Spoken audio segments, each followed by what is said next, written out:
sit with Kit. Everybody wants to sit with Kit. Sit with Kit. Sit with Kit. Everybody wants to sit with Kit. Yeah. Boys and girls, this is a long-time friend and neighbor of mine. I'll let him introduce himself. Joe Carter. This is Joe Carter. Yeah. Legendary Joe Carter, airbrush artist extraordinaire, man of many things. This is Sit with Kit, Duval Street, Pizzaman style, talking to a legend. A lot of people don't know Joe Carter's history, so we'll just delve into it really quickly. You're from? Originally the Panhandle of Florida, Fort Walton Beach, Walton area. Beach, Florida? Yeah. And from there you went to where? Well, as far as places I've lived, gosh, oh my goodness, I love this town. Joe, I just love this town. One of the reasons I moved here. Anyway, let's see. The first place I ventured away from there was Las Vegas, I think. Yeah. And then I lived in Atlanta for a while. I lived in the Virgin Islands for a while. St. Thomas was good. What year did you move to Key West? 1983. 1983. And his original shop was around the corner on Green Street. Right around the corner at 430 Green Street. I had a little airbrush boutique there next to Captain Tony's Saloon. You were there for what, a dozen years? 12 years, yeah. 12 years. Tell me a handful of people that the general public would know that you did a T-shirt for. Oh, jeez. Just give me five. I don't know. Five names. I did some crew shirts for Vidal Sassoon for his race team. Yeah. Some other race boat people. As far as celebrities, how about sports people? Jeez, I don't know. Name me a couple of sports figures. Sports figures? Sports people. Any coaches? Bobby Bowden, maybe. Bobby Bowden. And Bobby where's Bowden? Bobby Bowden? He was the coach of where? Florida State University. How about those Knowles? Yeah. Hey, Mr. Knoll himself right here. Well, you know, since I am a Florida State guy, I have to be true to my school. Yes, but you are. Yeah, you just fished that one right out, didn't you? Yeah, I just threw that one out there. So I know he's got more stories than we have battery power. So just going to dive into it really quickly. One of Joe's claims to fame was you went on a little tour. Who did you tour with for half a dozen years? Well, I went out on the road with Ozzy Osbourne with the Ozfest tour. The Ozfest tour? What years were you on Ozfest? 2001 through 2006. Then I skipped 07 for personal reasons. 08, they only did one show in California. Then I came back out and went with them out in 010. And I did 4 of the 6 shows with Motley Crue opening for Ozzy, which was an awesome lineup, you know, Black Label Society and all those guys. Talk about rock stars and how Key West is built on rock stars. This is one of them. A lot of people don't realize when I talk about my peers and my co-workers and my neighbors, Key West is full of rock stars that you just don't realize. Joe is legitimate, straight up, toured with the best of the best. Well, it just doesn't get any better than that, and we can't go into all the stories today.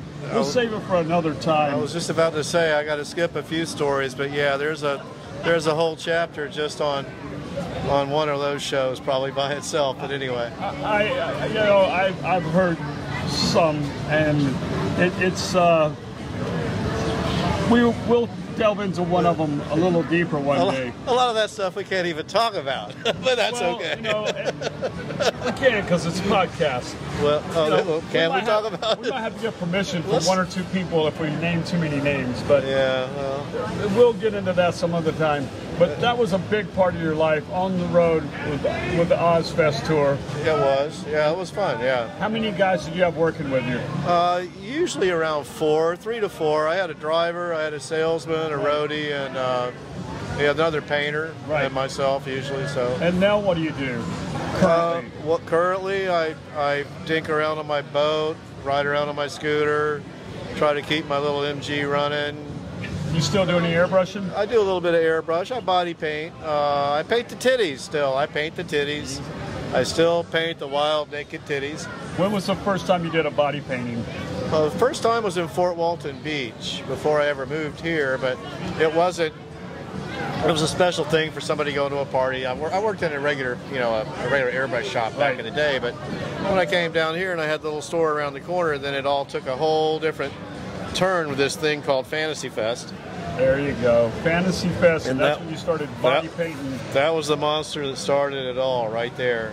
And then we did Woodstock. I did Mardi Gras for, gosh, 20-some-odd years. I'm not going to say that there weren't people body painting before that, but I think it jumped to a different level. No, nobody really knew what was going on. There was a little bit of art body painting here, and a little bit of stuff going on for maybe album covers or something like that, but not festival painting, which is what I do. I took it to the street. I took it to the people. I put it out there for the people that were partying, People that were partying wanted to. And then we took it to Woodstock, and that's what blew it out over the whole different world. And wanted to look like that was a riot, literally. Or whatever. Yeah. Paint them green. Paint them green. The green machine. Titties. Painting titties. Bellies. Yeah, we got the Fantastic Four. I mean, whatever you need. Yeah. But it's good. We go with the trends, but I always have to say that I lucked into this out of left field, but I've had guys who have dream jobs that have walked up to me going, dude, I thought I had the best gig in the world until I saw your gig. And I'm talking about, guitar slaying, axe slaying rock stars. And I've enjoyed being a dishwasher for 30-something years. And I don't know that it gets much better than dishwasher or body painter. Dude. Awesome. You're the Earl of Pizza here on Duval, bro. You got a charmed life. Don't let anybody deny that. Yeah, we do. We really do. Charmed life. Well, so that's just a little brief look into the genesis of the whole body painting with Joe Carter and how he elevated it, made it a little more mainstream. Now you can go to just about any festival in the world and you'll find a body painter. You can find them, that's for sure. That's for sure. And he still does it. He's not retired yet. No, I'm still kicking. I mean, when they pry the airbrush out of my cold dead hands, maybe I'll quit then. But as long as girls keep getting naked and giving me money to play with their boobs, I'm good with that. I'm awesome. So, I mean, hey. Everybody's got their price. Fuck Charlie Sheen. I'm winning. That's all I gotta say. Fuck Charlie. Love you, Charlie, but I'm just saying. What did he know? What did he know, man? Not much, obviously. Cash and cocaine, dude. I mean, it could take you a long way, but take the cash. Take the cash. Take the cash. Anyway. Who else we got to talk about that you have the pleasure of hanging around a lot? Oh, sheesh. Let's talk about Ozzy for a second. Did you get to hang out with Ozzy or just Sharon? Well, I saw Sharon in catering often enough. Ozzy was pretty obscure. He did meet and greets and a few charity functions, but you never saw him out front. Right. And you very seldom saw Tony Iommi, but you did see Geezer around every once in a while. And Bill Ward was he's like Mike. He's hanging out catering, munching donuts, and hanging out talking to the bus drivers. So. The real people. Yeah, not afraid of people. Yeah, well, and engaging, engaging. So totally. Yeah, but that was fun. Yeah. Delve into your baggage of goods there, and tell me one other person that you've had the pleasure of meeting, either in Key West or in your travels. Because I know you've run into a lot. I'm putting people on the spot when they sit down with me and I ask them these questions, because suddenly you draw a blank as to, I met Bill Clinton, but I forgot about that when I was talking with Kit. Well, sheesh. I'll talk about a mutual friend of ours, Bobby Capps, with their keyboard player for 38 Special. Absolutely. Met him when he was playing with a band called Downtime back here in Dirty Harry's when he was like off the road with 38 Special, and he was the new guy. And then, and the new guy, they're going to be here. Speaking of 38 Special, I think they're here in January. They're going to do a show here. They're going to do a night at Rock Island Fest. So we get to see him again, which Bobby is kind of like family for those that don't know. 38 Special, old Southern rock and roll. He's a keyboard player. He's the new guy. He's only been with them 30 years. 30-something years, yeah. And he's still a new guy. Well, actually, they was a kid. Actually, they did replace the bass player. I was going to say, the bass player, super nice guy. Barry's awesome. Well, the whole band's awesome. Yeah, they are. They're great crew. Anyway, they'll be here in January. Maybe they'll sit with Kit. We'll get to talk to them then. I'm gonna bring out one other person, and he was his next door neighbor for 12 years, and that would be Captain Tony. Oh my goodness! A lot of people don't know Captain Tony, but Captain Tony was the mayor of Key West. He was Captain Tony. How do you describe Captain Tony? He was a rum runner, fisherman, bar owner, gun runner.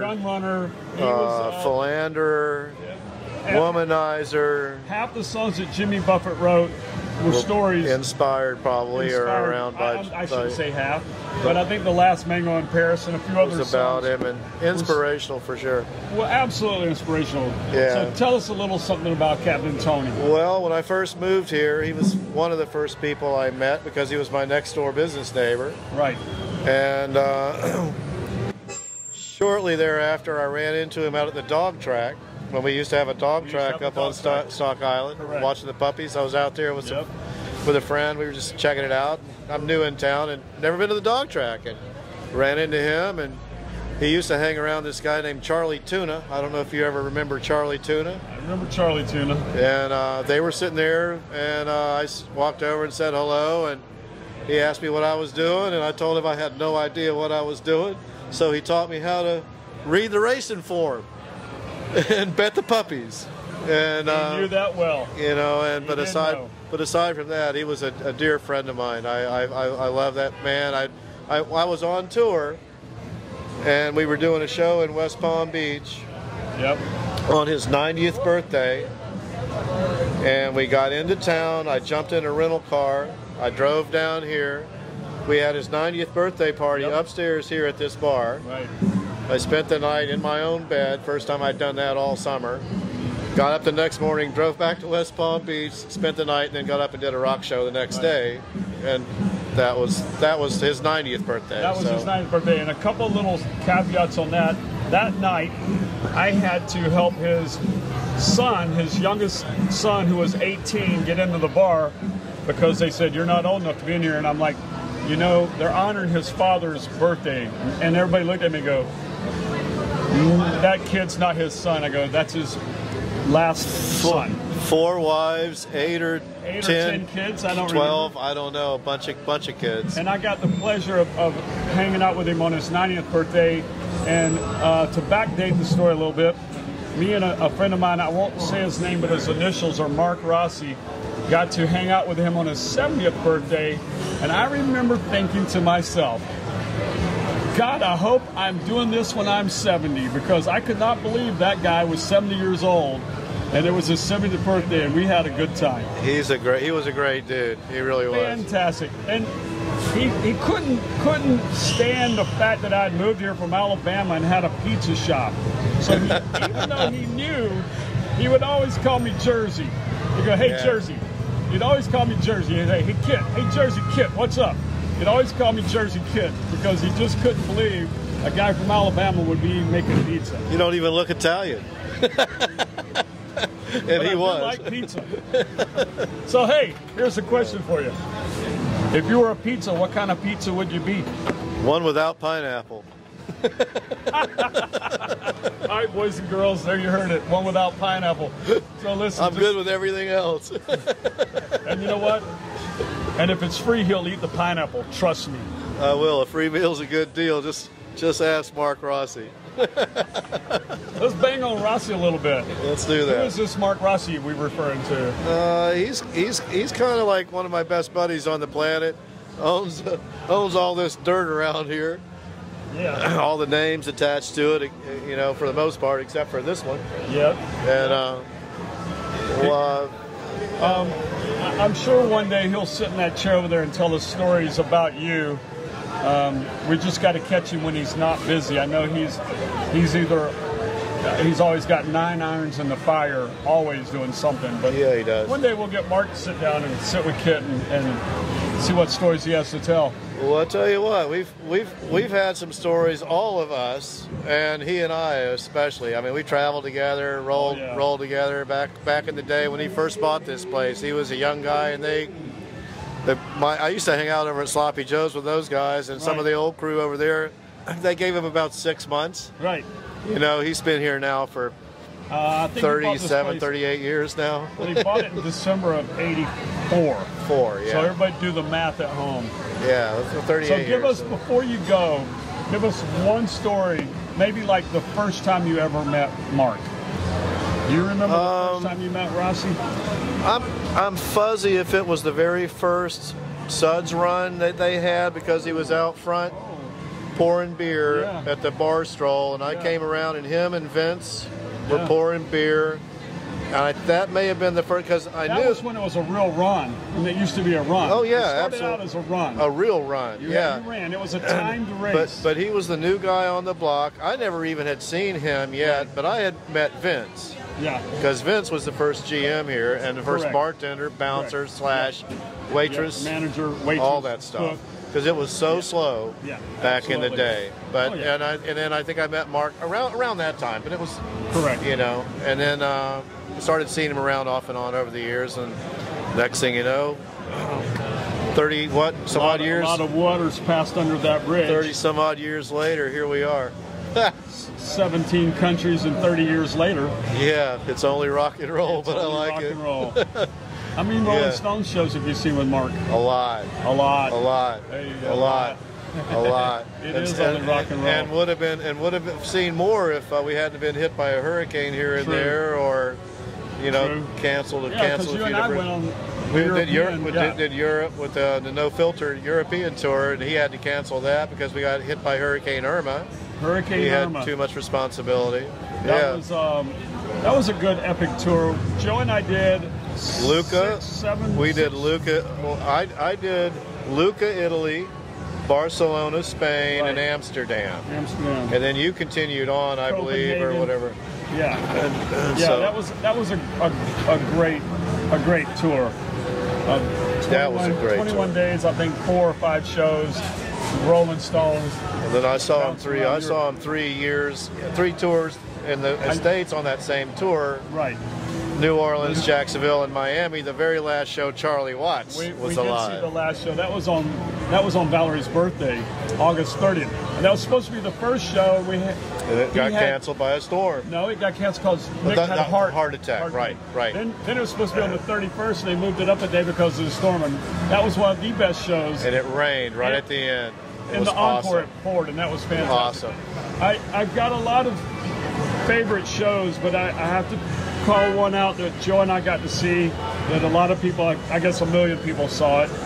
We were one of 1 million, was Havana. Yeah. Havana, Cuba. Yeah. What an epic time, and what a great show that was. Yeah. That was fantastic. Yeah. No, I mean, what do you do? The Rolling Stones are playing 90 miles across the water. Fantastic. Charter a plane. Go. Got it. It's only rock and roll. It's only rock and roll. Shout out to our buddy Eddie for his great hospitality, taking us around town, dinner at his house, getting us hooked up with on the roof. The great location. I mean, second tallest roof on the block. So we just had such a good time. That was fantastic. Yeah. That's a story in itself. We'll have to do it another time. There's some really good stuff there. So anyway, that was a definite tour. That was great. That was a great show. Anyway, this is my good buddy Joe Carter, my neighbor, and I'm glad everybody got to know him. I talk about the rock stars of Key West. This is one of the rock stars of Key West that makes Key West what it is today. And thank you for sitting with me. Thanks for having me. Thanks, Joe. My pleasure. Appreciate it. Well, that was a nice little talk there, Joe. Sit with Kit. Everybody wants to sit with Kit. I said sit with Kit. Sit with Kit. Everybody wants to sit with Kit. Sit with Kit, starring the Earl of Pizza himself, the #1 pizza shop show on the internet. Prove me wrong. Join Kit and his celebrity guests from Angelina's Pizzeria on Duval Street in Key West, where the fun never stops. Sit back, relax, and laugh. You never know who's going to show up for Sit with Kit.